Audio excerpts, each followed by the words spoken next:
Baik, selamat pagi Ibu Trisna. Kami dari kelompok 4 akan mempresentasikan tugas nomor 2, yaitu melakukan analisa data dengan menggunakan SSAS dan Visual Studio. Di sini ada anggota tim kelompok 4 yang sudah hadir. Yang pertama Mas Jeremia Ramos Tobing, kedua Nuranis Namerwati, saya, dan yang ketiga Sharon Risala Wijaya. Untuk Mbak Tiara Rizka Putri saat ini sedang sakit, jadi belum bisa ikut join di tugas kali ini, Bu.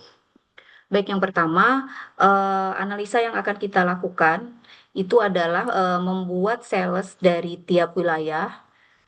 Yang kedua, melakukan prediksi atau forecasting penjualan di masing-masing cabang. Dan yang ketiga, kami akan coba membuat performance penjualan dari tiap-tiap cabang. Jadi di sini tools yang kita gunakan itu akan ada dua. Yang pertama kita menggunakan SSIS SQL Server dengan analisa data. Kita menggunakan olahan data di Excel. Dan yang kedua, kita menggunakan Virtual Studio untuk pengolahan datanya dan menggunakan Power BI untuk user interface-nya. Baik, yang pertama kita akan mencoba menjelaskan terkait dengan koneksi SQL Server di database AdventureWorks 2019. Ini adalah tampilannya. Jadi di sini sudah kami buat, Bu, untuk script dan datanya sudah kita keluarkan. Di sini sudah bisa terlihat ada AdventureWorks DW 2019 disertai dengan data-data fact table juga yang sudah bisa disajikan. Nah, untuk yang pertama kita akan membuat analisa terkait dengan performance penjualan di masing-masing cabang. Jadi di sini kami menggunakan sales territory region sebagai wilayah dan kita menggunakan full date alternate key sebagai tanggal asli transaksi. Untuk fact table yang kita pakai itu adalah factory seller sales dan dia akan dijoin dengan dim sales territory seperti ini. Kita akan mengelompokkan data tersebut menjadi sales territory region dan full date alternate key, maka hasilnya akan keluar seperti ini. Jadi kita bisa melihat bahwa di masing-masing wilayah dengan tanggal yang sudah ditentukan pada tabelnya, displaynya juga seperti apa, akan dapat kita munculkan total penjualan dari masing-masing wilayah tersebut. Contohnya seperti di Australia, maka total penjualannya adalah sebesar sekian. Seperti ini datanya.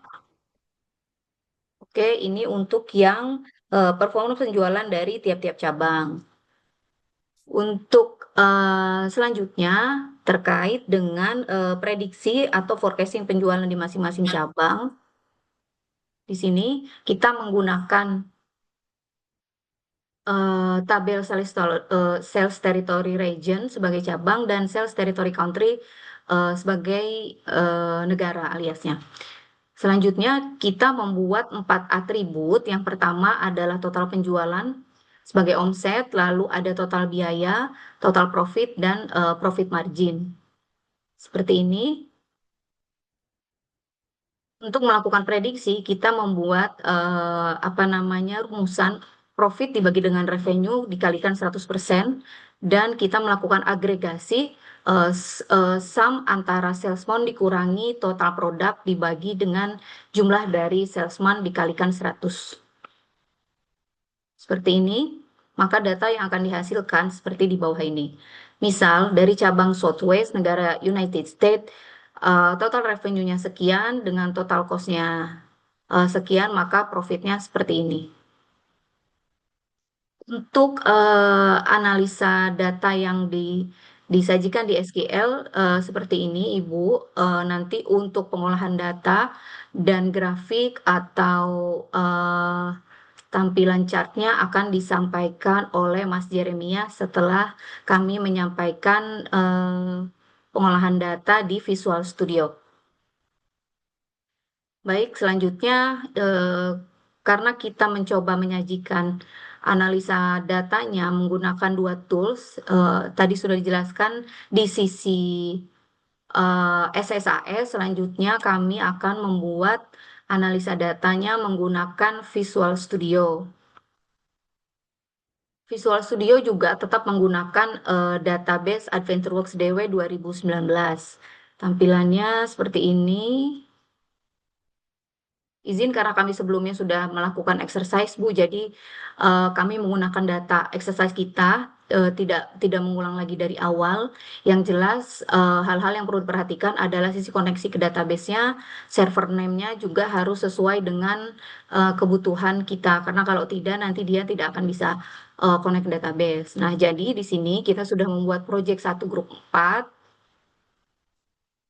Dan untuk data source view-nya, kita juga sudah melinkkan data tersebut ke AdventureWorks DW 2019. Seperti ini. Jadi nanti di data source view-nya kita bisa klik kanan, new data source view. Setelah itu kita next, nanti kita arahkan ke sini. Nanti kita next-next aja, pastikan bahwa datanya sudah bisa terkoneksi. Dari data Adventure Walk ini kita memilih ada dim date, dim sales territory, dan fact resellers sales untuk fact table yang kita pilih. Pastikan data-data ini juga sudah masuk semua, jadi seperti ini. Nah, contoh untuk tabel dim date ini, pastikan semua field sudah masuk ke atributnya. Jadi caranya kita uh, pilih misalnya satu persatu juga boleh ditarik ke sini atau kita pilih semuanya ini sampai ke bawah lalu kita pilih ke sebelah kiri. Seperti itu karena nanti kalau tidak dipilih pada saat di Power BI uh, apa namanya field di sebelah kiri ini tidak akan muncul. Oke, kita pastikan semuanya muncul. Lalu sudah kita tentukan juga mana fact resellersnya.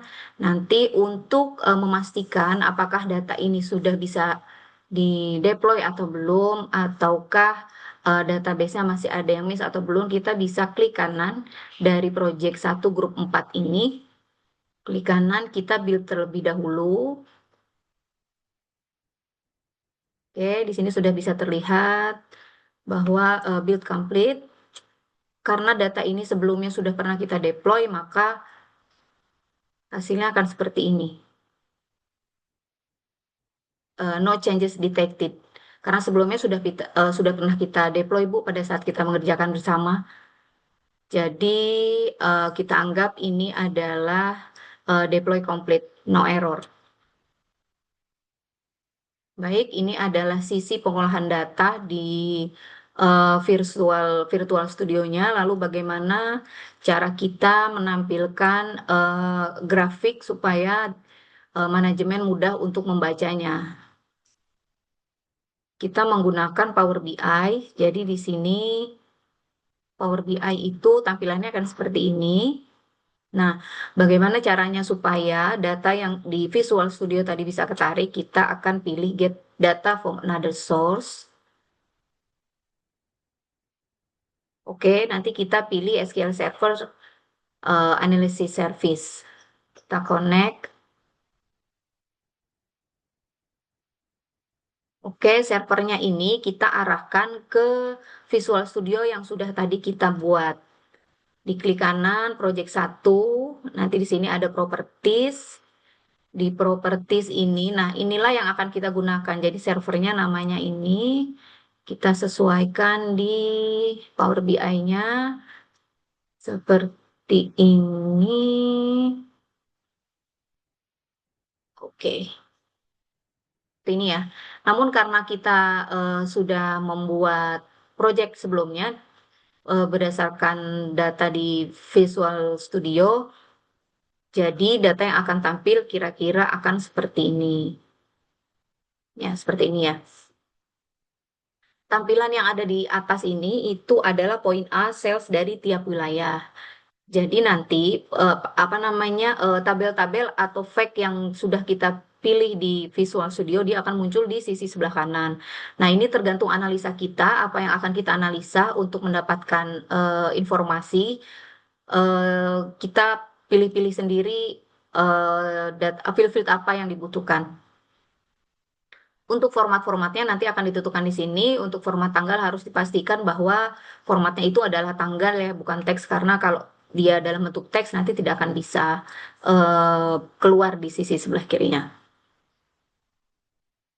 Baik, Setelah itu nanti kita sudah pilih field feed-nya, maka akan muncul otomatis di sisi sebelah kiri. Jadi ini adalah sales month by day, number of week, and sales territory country. Jadi di sini ada tanggal mulai 1, 2, 3, 4, 5, 6,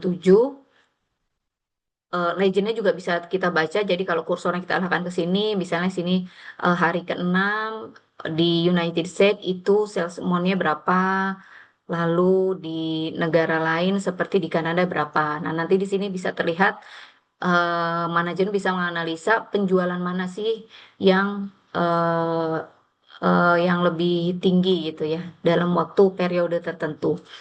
Nah, namun karena kami menggunakan Power BI yang belum license, jadi pada saat publish akan terjadi mungkin miss ya. Demikian penjelasan dari kami terkait dengan analisa data menggunakan SSAS dan Power BI. Terima kasih Bu Trisna.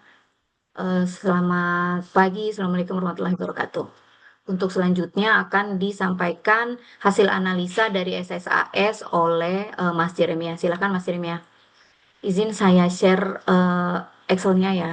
Selamat pagi Bu Trisna. Sekarang kita akan menjelaskan output dari data mining yang sudah ditampilkan di file Excel ini.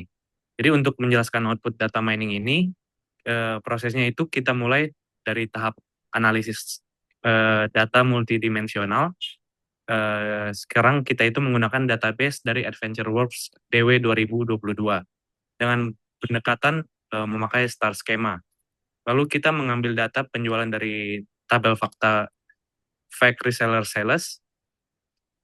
Lalu data tersebut kita agregasi menggunakan dimensi dim sales territory untuk melihat performa berdasarkan cabang atau wilayahnya.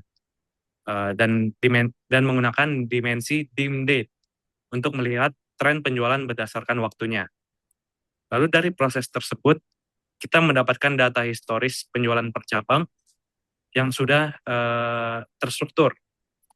Nah, dari data historis ini kemudian kita melanjutkan ke tahap data mining menggunakan metode time series forecasting di Microsoft Excel.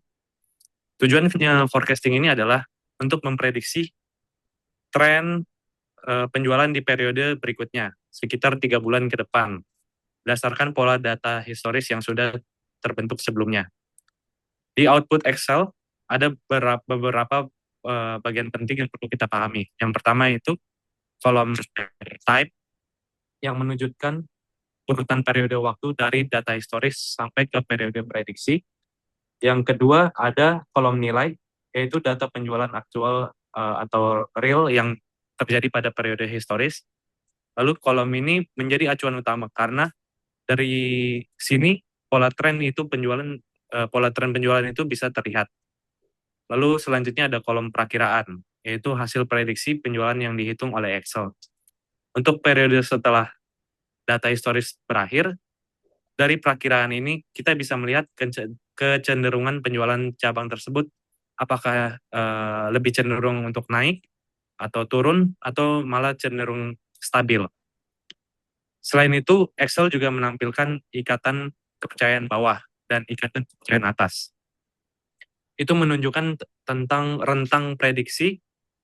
Jadi forecasting tidak hanya menghasilkan satu angka saja, tapi memberikan batas bawah dan batas atas sebagai ukuran ketidakpastian. Dengan tingkat kepercayaan sekitar 95%. Hasil prediksi ini bisa kita gunakan sebagai dasar perencanaan yang lebih realistis. Jadi kesimpulannya, output data mining ini membantu kita untuk memprediksi tren penjualan tiap cabang, sehingga dapat mendukung pengambilan keputusan yang lebih tepat sebagai strategi penjualan dan perencanaan operasional berdasarkan tren yang diperkirakan. Sekian dari penjelasan outputnya. Terima kasih. Baik, demikian penjelasan dari kami tugas kelompok 4. Sekian, terima kasih Bu.